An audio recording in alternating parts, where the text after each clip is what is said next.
You ask Tiger to solve. This deals with linear equations with one unknown.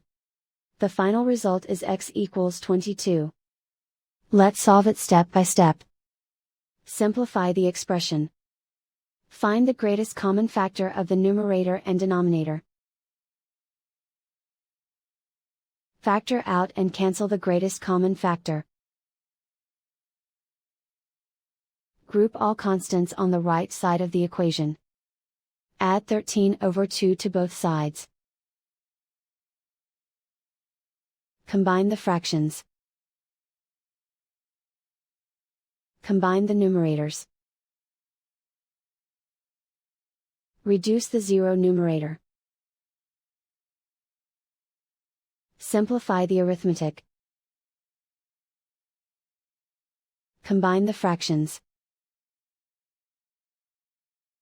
Combine the numerators. Find the greatest common factor of the numerator and denominator. Factor out and cancel the greatest common factor. And so the final result is x equals 22.